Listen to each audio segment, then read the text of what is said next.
सद्गुरुदेव श्री प्रेमानंद जी अपने प्रवचनों में बार दो हमें अपने कर्तव्यों का सही से भगवत भाव में रहकर पालन करने के लिए कहते आए हैं। यदि अक्षरशः हम गुरुदेव की वाणी पर चले तो लोक परलोक सब मंगल हो जाए। और ऐसे प्रश्न परिवार में सबके साथ अच्छा व्यवहार करने पर भी कोई संतुष्ट नहीं हो पा रहा है, ऐसे में क्या करूं?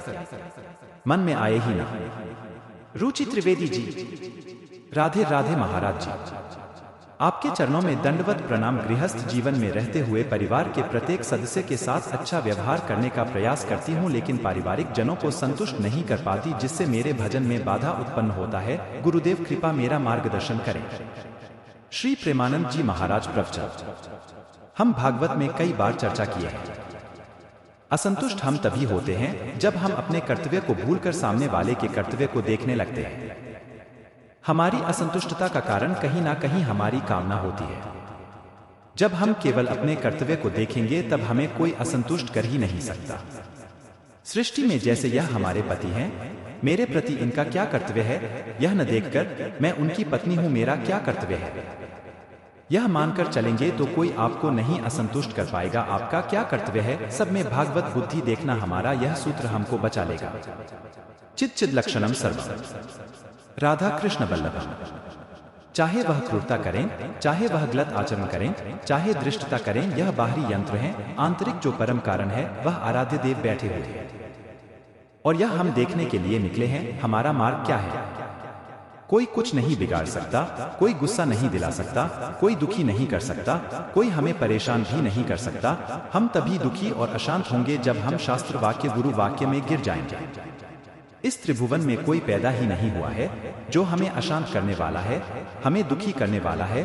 हमारी बुद्धि ही हमें अशांत करती है। हम सबको संतुष्ट करने के लिए नहीं निकले हैं, अपने आचार्य गुरुदेव को संतुष्ट करने के लिए हम उपासना कर रहे हैं। उनका हर वाक्य हम व्यवहार में वैसे उतारे जैसे वह कह रहे हैं।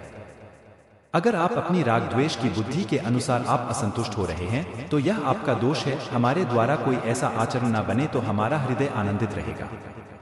आप जो सोचो सोचते रहो, यह तो आपकी बुद्धि है जो आपको दुख दे रही है। तो गृहस्थ धर्म में माता पिता, सास ससुर, विविध रिश्ते नाते आए हुए अतिथि हैं। अगर सही ढंग से कर्तव्य निर्वाह कर लिया जाए तो वह यति को प्राप्त कर लेगा। अपने गृहस्थ में कोई अंतर नहीं होगा। गृह कार्य नाना जंजाल ते अति दुर्गम सेल विशाला। बड़ा कठिन होता है, क्योंकि जिससे आप सद्व्यवहार कर रहे हैं, सुख पहुंचा रहे हैं, और वह कटु वचन बोल रहा है। जैसे बेटा है, माता पिता की सेवा कर रहा है और वही माता पिता गाली दे रहे हैं और बाहर से आए हुए व्यक्ति से निंदा कर रहे हैं। आप कान से सुन रहे हैं। हम उनके कपड़े धोते हैं, उनकी सेवा करते हैं और यही हमारी निंदा कर रहे हैं, यह सोचकर दुखी हो रहे हैं, तो आपका परमार्थ नष्ट हो जाएगा। हम जब अनुकूलता की मांग रखेंगे, कोई भी कामना रखेंगे, तो हमारे कर्तव्य कर्म में त्रुटि हो जाएगी, और जहां कर्तव्य कर्म में त्रुटि हुई तो हृदय अशांत हो जाएगा। जो गलत आचरण में अनुराग रखते हैं, उनको इन सब बातों से मतलब ही नहीं है। जो थोड़ा धर्म मार्ग में चलते हैं, उनके लिए है। तो हम केवल अपने कर्तव्य का ही चिंतन करें। उनका हमारे प्रति क्या कर्तव्य है, यह चिंतन करने पर हमें दुख पहुंच सकता है। जैसे कोई शिष्य है, वह अभद्र व्यवहार कर रहा है, हम चाह रहे हैं वह सत्मार्ग में चले, नहीं मान रहा है। हम उससे विनती कर रहे हैं, आपका और हमारा गुरु शिष्य का संबंध है, आप जो कुमार्ग पर चल रहे हैं वह ठीक नहीं। तो अगर शिष्य में बुद्धि रही तो सत्मार्ग पर चलेगा, नहीं तो वही गुरु वही शिष्य रहेगा। यही खेल हो रहा है। बस स्वांग दिया गया है। यह स्वांग है, सत्य नहीं। सत्य तो एक है, परम नाम। ना कोई अधम है, ना कोई उच्च है, ना कोई जड़ है, ना कोई चेतन है। परम नाम धाम सब कुछ राधे राधे नाम है। बहुत जन्मों के साधना के बाद यह अनुभव होता है कि समस्त जगत भगवान वासुदेव है। बात मान लो तो जान जाओगे। ज्ञान मार्ग में जान करके जान, और भक्ति मार्ग में मान करके जान। बहुत सरल है। मानने का ऐसा विग्रह दे दिया गया कि पत्थर को भगवान का रूप दे दिया गया और उससे मुरली मनोहर ठाकुर प्रकट हो जाएंगे। तो अगर मान लिया कि मेरे गुरुदेव ही मेरे भगवान हैं, तो मान लो आपके पति भी साक्षात भगवान हैं, उसके आपके सास ससुर में भगवान है, आपके बेटे के रूप में वात्सल्य सुख पाने के लिए भगवान है।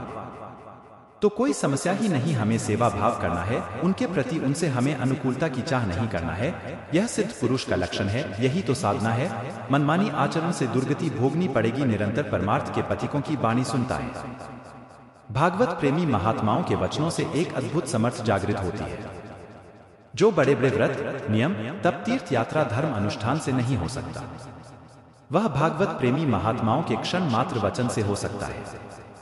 तो जो सर्वसमर्थ है वह माया में है, एक ही है जो सर्व रूप में भाष रहा है। अगर नाम जप करते हुए कार्य करोगे तो उसका जो फल होगा वह समता होगी, वह लाभ हानि नहीं होगी, समता मिलेगी जो कर्म योग का फल है। समत्व जितना आप अहम रखोगे उतना उस विधान से अपरिचित रहेंगे, और जितना अहम समर्पण होता रहेगा उतना ही उसकी विधान पर विजय प्राप्त कर पाएंगे।